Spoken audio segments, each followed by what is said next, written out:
Erev Tov Rabotai, we are continuing with our Mishna Yomi, Masechet Ketubot. We are up to Perek Vav, Mishnah Vav. Today's Mishnah should be Leilu Nishmat Neria ben Svetlana Alayev, Eliyahu ben Burcha Israelo ben Chana bat Miriam, Menuchatam began Eden, Amen. And Leavdi ben Chaim Nechaim v'derefua shelema Daniel Shalom ben Rosa, betoch Shah Chulei Israel.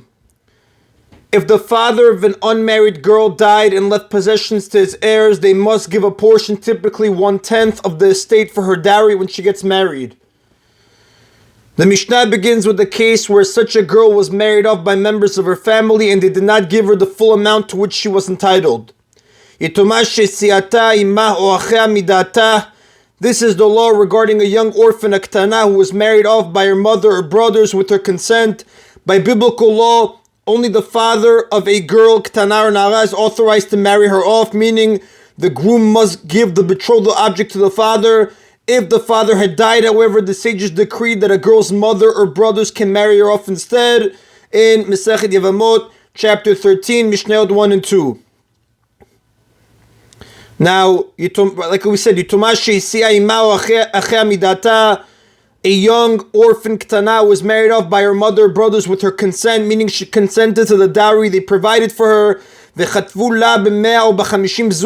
in her ketubah a dowry of 150 zuz from the father's estate. When she becomes an adult, a nara, she is allowed to take from them what she deserves to be given, namely 1/10 of the estate. Since she was a ktana when she consented to the smaller amount, her agreement has no legal standing. The next Tana, however, disagrees. Again, just to recap, the previous Tana holds an orphan is always entitled to 1/10 of her father's estate, regardless of the circumstances. The next Tana disagrees. Rabbi Yehuda says, if the father had married off an older daughter and provided her with the dowry before he died,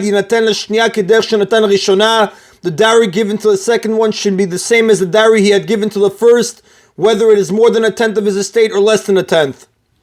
We assume that if the father were still alive, he would give the younger daughter the same amount he gave the older daughter. The younger daughter is therefore entitled to that amount.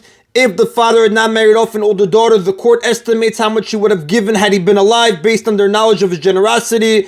If their information is not available, Rabbi Yehuda agrees that she receives 1/10 of the estate. The sages reject this argument, but the sages say, sometimes a person is stingy and then becomes generous, or sometimes he is generous and then becomes stingy.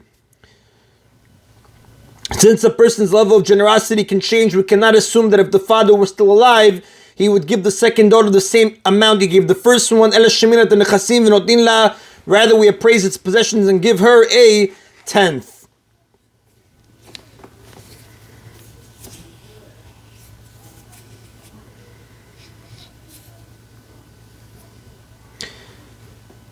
And the Rav does tell us, it's actually a big commentary in the Rav, he mentions the Halacha follows the opinion of Rabbi Yehuda, that we go based off what we would assume the father would give, based on their knowledge of his generosity. And that is the Rabotai of Mishnah Vav. Mishnah Zayin deals with another situation where the father is no longer alive to give his daughter a dowry. If someone gave money before he died to a trustee to buy a field for the dowry of his daughter, but after she was betrothed, she said to the trustee, I trust my husband to buy the field, so give the money to him. The trustee must do what he was appointed to do, meaning he must buy the field himself as her father instructed, because it is a mitzvah to listen to the words of the deceased. These are the words of Rabbi Meir. The next Tana disagrees. Rabbi Yossi says, if there was only a field, meaning if the trustee had already bought a field with the money and the daughter wanted to sell it, it is as good as sold from this very moment because she has the right to sell it. Now, if she had sold the field, she would be able to use the money however she wants, including giving it to her husband. Since she has the power to get the money to her husband in any event, she can insist that it be given to him in the first place. Rabbi Yossi agrees that it is a mitzvah to listen to the words of the deceased, In this case, though, he argues that the mitzvah does not apply. Since the daughter wants her husband to be given the money, nothing would be gained by using it to buy a field instead, as the father-in-law instructed, because the daughter could just sell it and give the money to her husband. Now, this dispute between Rabbi Meir and Rabbi Yossi applies only during betrothal erusin, before the daughter is fully married, nisuin. Once she is married, all agree that she can order the trustee to give the money to her husband. The father never intended that his money remain with the trustee even after she gets fully married. At that point, therefore, the trustee is no longer bound by the dead father's request to buy a field with it. However, even a married woman is limited in the following respect. Medvarim amurim. In what case does this ruling apply, meaning that a married woman can demand that the money be given to her husband, bigdola? It applies in the case of an adult woman. Aval biktana and maaseh ktana klum. But in the case of a child, the ktana, the rule is that the act of a child is meaningless, therefore she cannot insist that the money be given to her husband. A ktana has no authority to decide what is to be done with the money.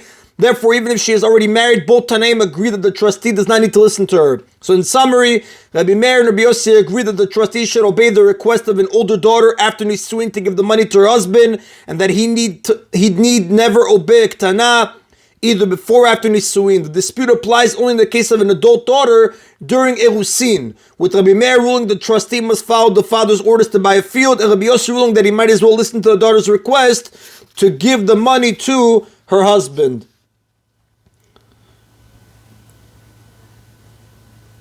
And the Rav does tell us, Valachak Rabbi Meir, the Halacha follows the opinion of Rabbi Meir.